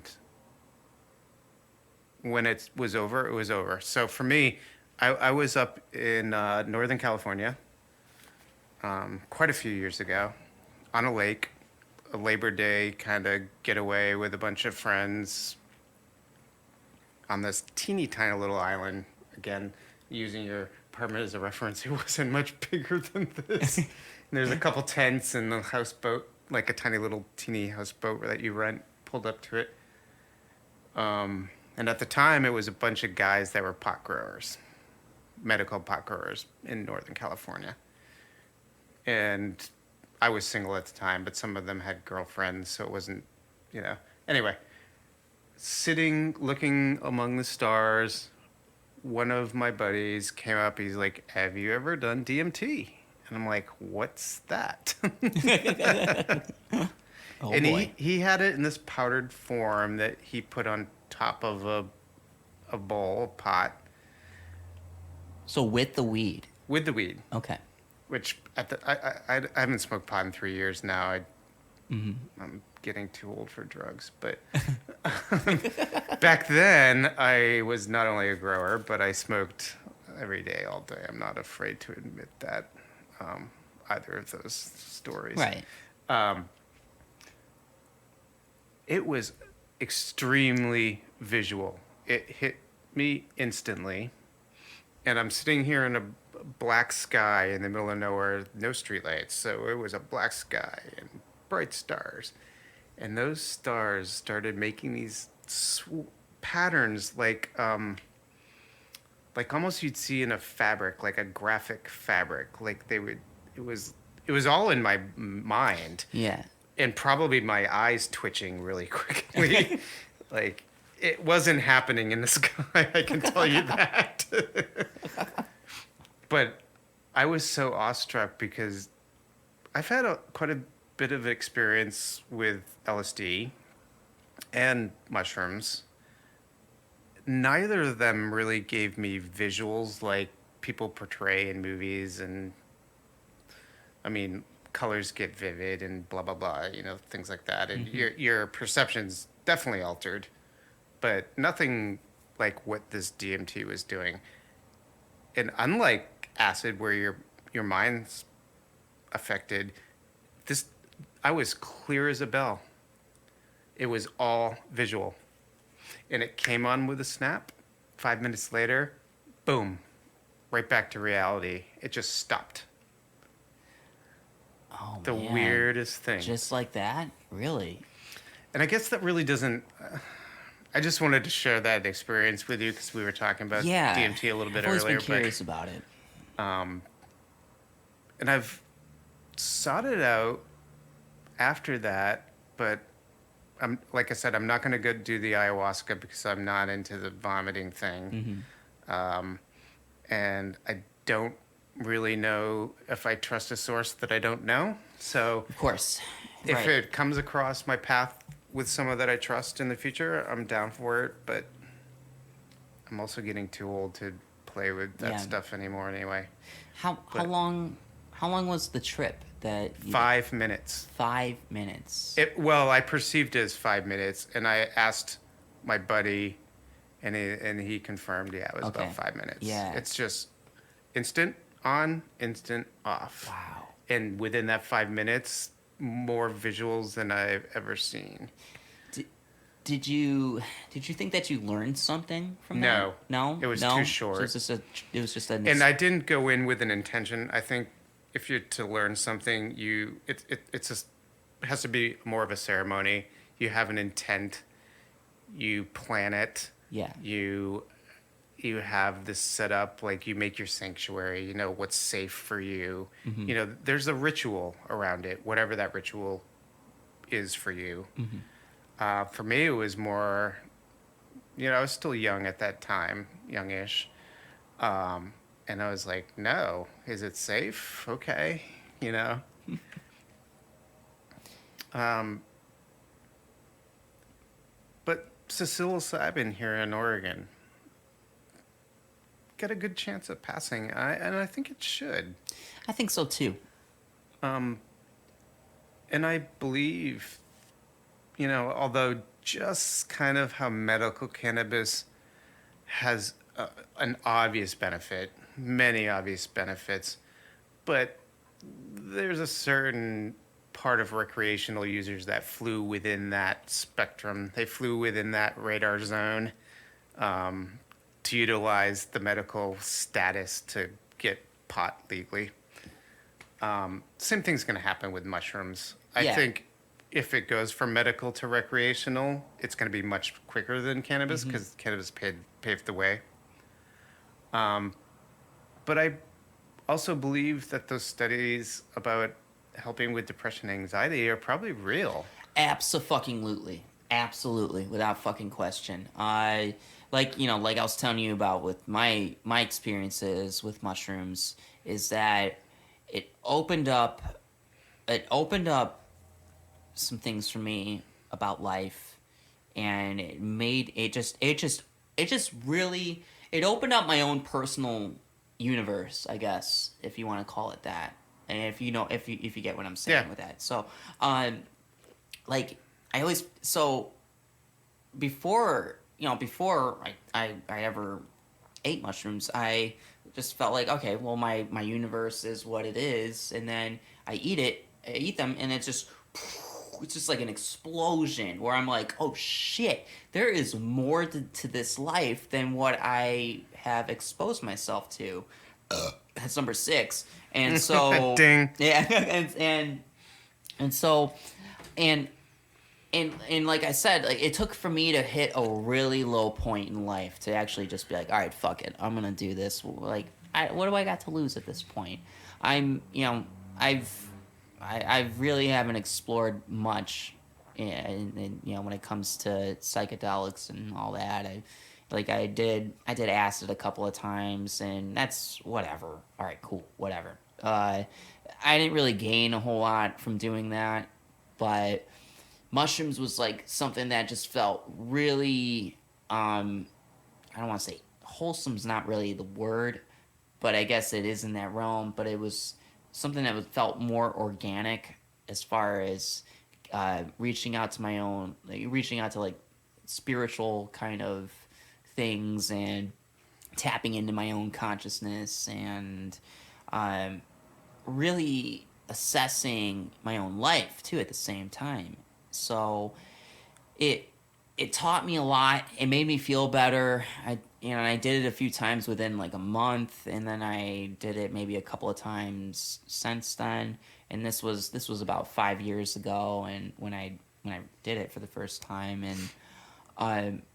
and it stuck with me. It stuck with me, and I think it made me grow as a human being, more, because I treated it with respect, and I didn't want to treat it in a recreational way where I was like, oh, I just want to get fucked up, look, all right, bro, let's do this shit. And whenever I dive into something like that, I want to treat it with respect, and I want to tap into things. I want to tap into like my own self and learn something about myself. And then if the universe, I guess, is gonna say something to me, then I want it to be. I want to try and gain something out of it, so that I can come out of it and feel more. I guess I don't know, feel better, feel remedied in a way, um, and move forward in life and be like, all right, I can get back going in life here. Let's and psilocybin, I believe that's something that really should get passed. I think, and not just in Oregon, it should just be throughout this country. It should be everywhere. I mean, fuck, it's kind of insane to me because I think, forgive me if I'm wrong, but I think I remember hearing this. I remember hearing this back when I first did mushrooms. It was like, oh, if you get caught with mushrooms, it's like a federal offense or something. Or like you can't get caught with this shit. You'll Well, LSD. get LSD. Yeah, Yeah. yeah. Well, I heard you can get into some serious trouble with having mushrooms, though. So They don't care so much about mushrooms because it's natural. yeah, LSD, there's a long, dark history in our intelligence core that they kind of want to sweep under the rug. And so the more that LSD's out there and still around, they want to squash it as much as possible. They want to forget about that period of time. Because whatever they're doing, that was similar to that time they've got new drugs that we don't know about. Doesn't matter. right, yeah, yeah, yeah. But yeah, mushrooms not so much. I mean, it is a psychedelic. I don't know if it's in the same category as LSD because it's different. natural. It's a fungus Yeah. rather than a synthetic. For Yeah. now, if we pass it, it will eventually probably be synthesized. I don't know if I can get on board with that. At the very least, it will be very lab controlled. It's not like hippies running into a cow patty and taking the mushrooms off that. Oh, It will be grown in a lab environment and Yeah, yeah, very strictly regulated, just like cannabis is now. sure. Yeah. So, well, what do you think about that? Do you think that that makes it less valued in the sense of what you can gain out of it, or No, because I think it's going to be, well, as legalization, or at least medical legalization happens, which already has happened in Colorado, there's going to be the ability for more research to be done.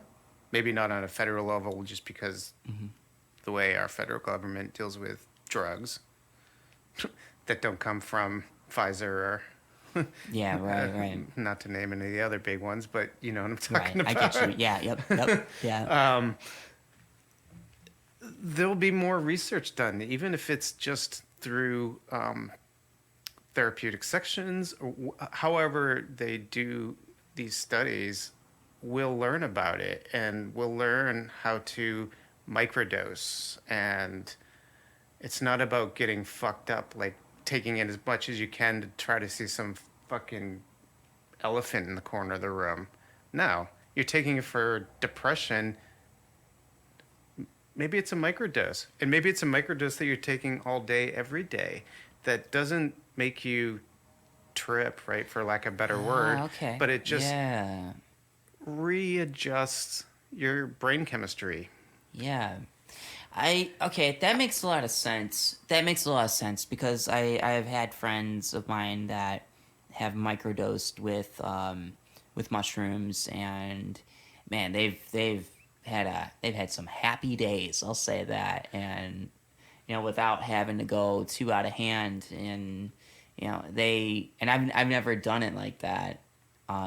Always wonder what that would be like to do it in that sense. Well, and I'm not saying that's the direction. That's a possibility. Because again, I'm no I'm no pharmacist. I'm no psychiatrist. I've got no. There's no way I should talk about this out of experience of what's good for a patient. I can't. I don't know. Right. But in fact, what I've heard from people that are on the pro side here in Oregon, one person I heard from not too long ago she's a terminal cancer patient. So no way out. Something's going to happen at some point. Hasn't happened yet, but she's struggled for years with debilitating depression and anxiety and fear in the last moments of her life. And how does that affect your quality of life?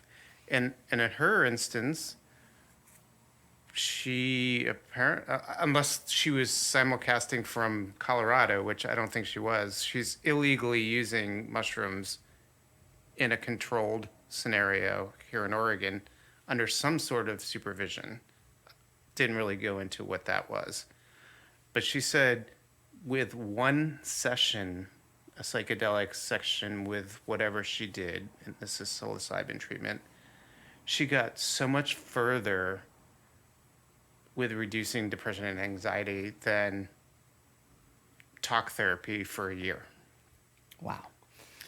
And everybody's different. Yeah. Like, you can't take one instance as, oh my God, it's the miracle. Right. It's like, right. This was her experience. Yeah, definitely.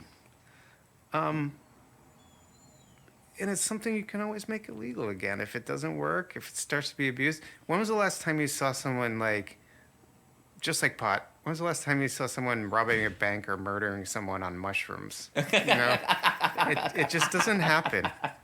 Maybe way too much LSD? Yeah, maybe. Yeah. Certainly too much meth. Or any meth, really. God damn, without question, man. Without fucking question. Yeah, and it's actually it's funny because like another reason, what made me really intrigued by you even bringing up psilocybin was also in that Joe Rogan episode they talked about psilocybin.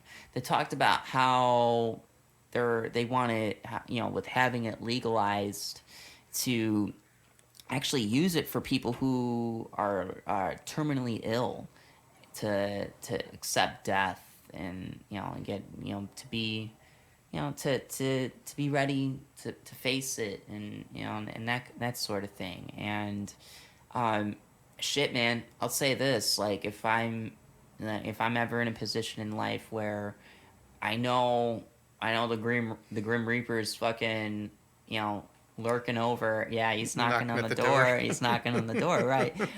Sorry, you guys can't see that. Oh yeah, he did a knocking motion, but yeah, if he's right there, then I mean, at that point, what the fuck does it matter? Like, what does it hurt for someone to take that? For one, it's not gonna fucking kill you. You're already gonna be. You're already dying too, and that sort of thing is not going to kill you. If anything, it's helping you. It's helping you to just be ready for your exit in this life. So, see that's exactly why things that's psilocybin should be legalized, and it should be, and it can be used for all sorts of in all sorts of ways. That one's a big one for me, I think. And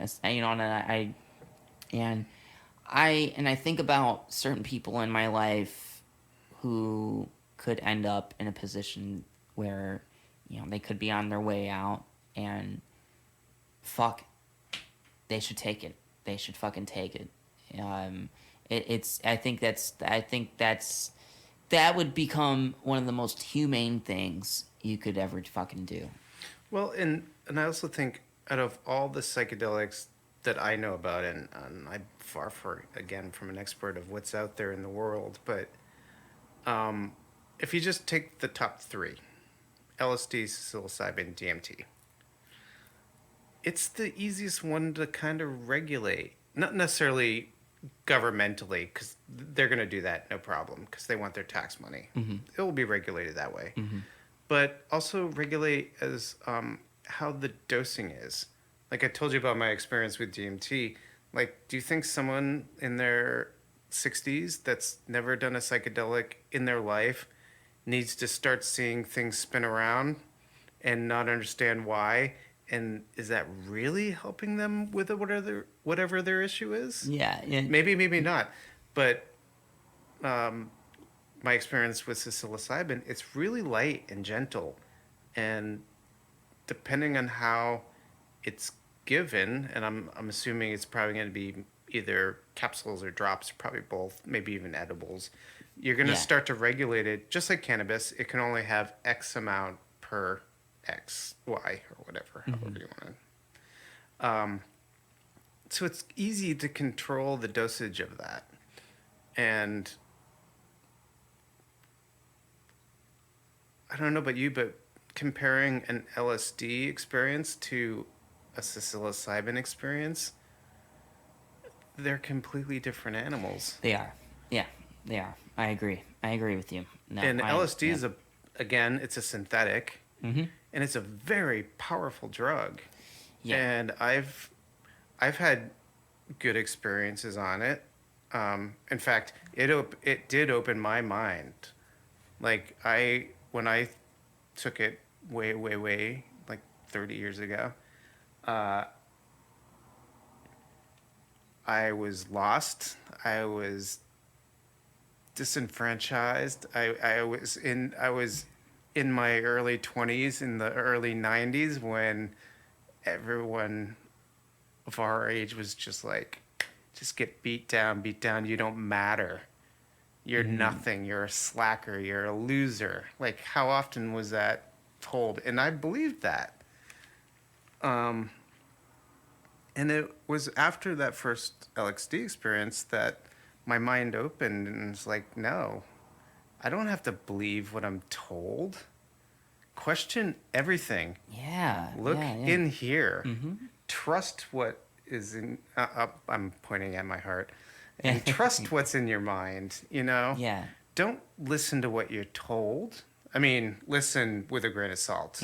I mean, not everything's a lie, but don't believe everything that you're told. Question it. I never had that ideology before that. I And agree. I'm not promoting using LSD because I've seen people go off the rails Yeah. and really bad experiences that they never came back from too. Yes. So I'm not condoning drug use. Of course, and I no, I agree with you. No, if you're, ladies and gentlemen, if you're gonna be doing any of that kind of shit, be responsible with it, appreciate it, respect it.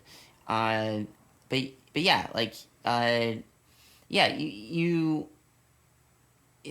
depending on, I guess depending on your perspective of it and how you go about it, that's how I think that's how you learn from you learn about who you are as an individual in this life. Hopefully. Hopefully. But there are people who abuse it and they're just like, oh, I just want to get fucked up. Woo!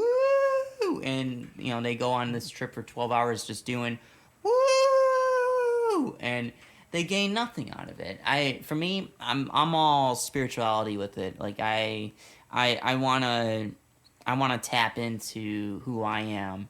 I want to learn. I want to know what's beyond this world. Like, as we've talked about that earlier. So, it's not a party drug for me. It's just, when it comes to these things, it's not about partying with it. It's like the party stuff is this beer, or even even like weed or something. But with weed, I'm selective on it. Like, I don't just, weed is more of I'm even more selective on when and what type of weed I smoke. I'm very personal with it. I smoke nowadays. I do less THC. I go into the CBD realm, and because it helps my body, and with having cerebral palsy, it just it relaxes my muscles. It also relaxes my brain too, and it gets if like I'll smoke a couple of different. I smoke a couple of different strains, but they're CBD related. I'll smoke a strain that's just straight up dominantly CBD, so I don't even get high off of it. but it gets my muscles relaxed. It helps me do like stretches in the morning. It just helps me get the day going, and it's very beneficial for me in that regard. And then at nighttime, I I'll smoke something that has a low amount of THC, and that helps relax me at night so that I can also sleep better too, because I also have sleeping problems. I've been a bit of an insomniac through much of my life. So it's so even with that kind of shit, like I take into account of what it can do for me rather than just trying to get the most fucked up I can possibly get. It's not about that for me, especially at this age. For me, like, yeah, I'm 33 and all that, but I'm also at that age to where I'm like, I just don't want to fuck with the shit that type of way. So I'd rather just appreciate it for what it can do for me, and be able to, and to be able to, I guess just keep living, moving forward, and all that kind of shenanigans. So, yeah. Well, like I was telling you, I haven't smoked pot in years, but I have a lot of experience with it, and helping different people with different things. And some of the people that I know that have had insomnia in the past really enjoy edibles. And it's starting to get dark, so I have to turn some lights on here. Sorry, I'm trying But not sure if you've done that. edibles? Yeah. Yeah, yeah. So for late night, like doing an edible, especially if you like chocolates, a late night chocolate or caramel or whatever. What about cookies? It's going to stay, or cookies, whatever works for you. It's going to stay on board much longer because you're ingesting it. So it's being absorbed through your stomach rather than your lungs. And much better for you because you're not smoking, right? Yeah. Yeah. Might be something to check into. Yeah, well, I've only dove into that a few times. We have a mutual friend that both gave us edibles about a month ago. And yeah, and I told you I haven't done pot in 3 years, but Yeah. I ate like 3/4 of that cookie, and I was describing my my evening, and when I described it, she laughed. 'Cause I was like, yeah, I felt like I was Velcro on my bed. I could not move for hours. The only thing that got me up was the fact that I had to go pee, and I had to go to the bathroom to go pee, obviously, right? And it wasn't that I was paralyzed. I could get up, but my body hasn't known how to deal with that chemical in so long that... and of course I think, oh man, I'm fine. I can take 3/4 of this, I'm experienced. Yeah, forget about the fact that your body hasn't had it in 3 years, right? Oh man, yeah. With me, okay, so I remember, okay, so that was that on that day. All right, so when I got them, the because it was at the bar, and it was the lights were dimmed, and so it was evening time, and TV was on, and I had a few beers, and so I think I was just really bored, and I ate a whole cookie there, and so I was like, I'm not feeling shit. I feel nothing. I'm not feeling anything. And then I told her, and she's like, what? Are you serious? You just ate that whole thing? And I'm like, I'm not feeling shit. I don't feel shit. And then... Because the cookies were small. Yeah. They weren't big. Yeah. And so... And then you got some because you're like, all right, I'll do it too. Yeah. And then... No, actually, that's not what I said. I was making fun. I was teasing. Like, I like to tease and make jokes. And... she gave them to you. She was like, oh, if you want some more, like, I can only give them to you once because these are extra ones or whatever she said. Yeah. And I was like, oh, you're giving him some for free. And she's like, "Oh, you want something?" I'm like, "No, I don't." But she Yeah. felt so guilty. She Like she did. thought I She was felt being obligated. yeah, she thought I was being honest, and I'm like, "No." In fact, days later when I told her the story of my experience, she's like, "Oh, well, I can get them free anytime you want." I'm like, "Did you not hear my story?"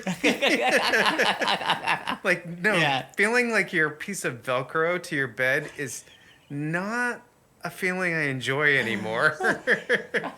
I don't know if I ever did, but Yeah. certainly not anymore. Well, okay, so when you left, yeah, after you had left, that's when it started kicking in. So, and I never told you either, and because like I felt bad because I was like, oh yeah, this ain't shit or whatever, and then it was kind of funny you now telling me what happened. So it started kicking in, and then I was just glued to that chair for like 2 hours. And I'm just like, I don't want to move. I feel like it might be dangerous if I get up off this seat. And I'm just going to chill here. And so, yeah. And so I felt that for up until closing time. And Well, I yeah. was just going to say, I mean, it was pretty early in the evening that all that happened. But with COVID, I don't know what's happening in other states, but here in Oregon, everything's going to shut down by 10. Yeah. No exception.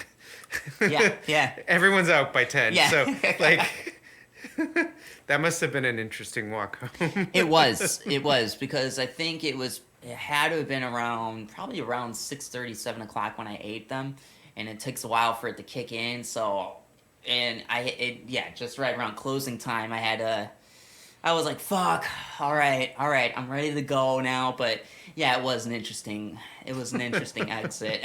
So, so yeah, it was interesting. Well, and not, I don't want to pick on you, but you kind of walk pretty slow anyway. Yeah. So it must have taken you like 2 hours to get home that night.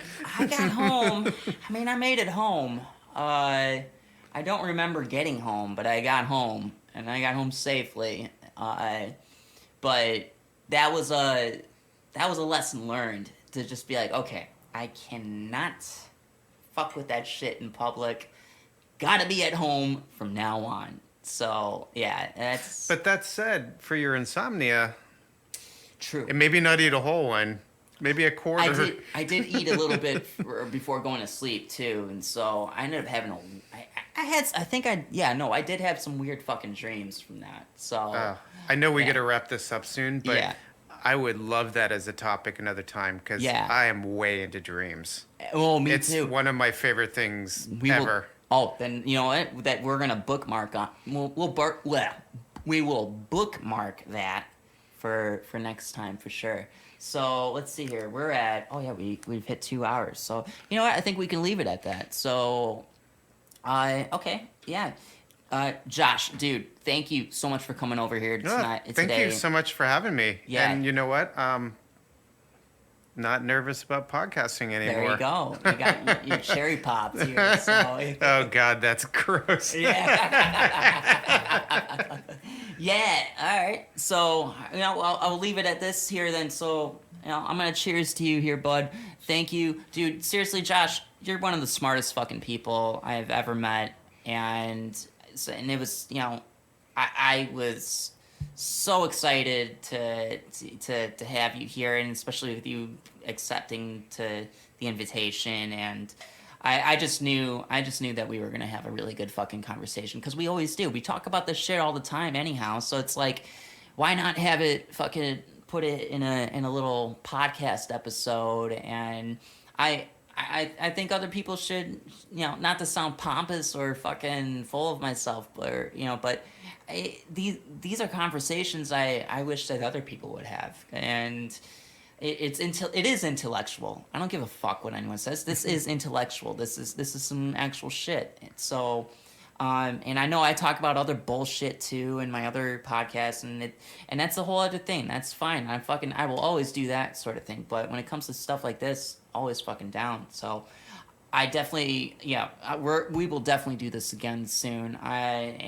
I'm looking forward to that already. I know that we're already plotting some other topics to tackle. Yeah, and again, thank you for having me. I appreciate it. Thank you for your kind words. I don't know if I believe it necessarily, but You I should. appreciate it. You should. I'm an honest motherfucker. So, and I've got more stories that probably are going to be offline stories, or maybe part of the Plus episode when that's available. Yeah. For subscribers. Yeah.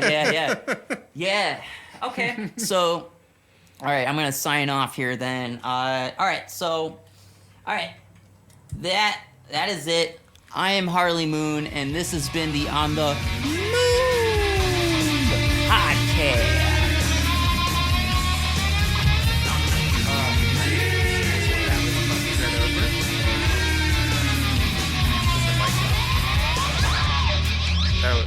It's like the newscasters that are arguing, but they can, instead of seeing us, they can hear us. Yeah.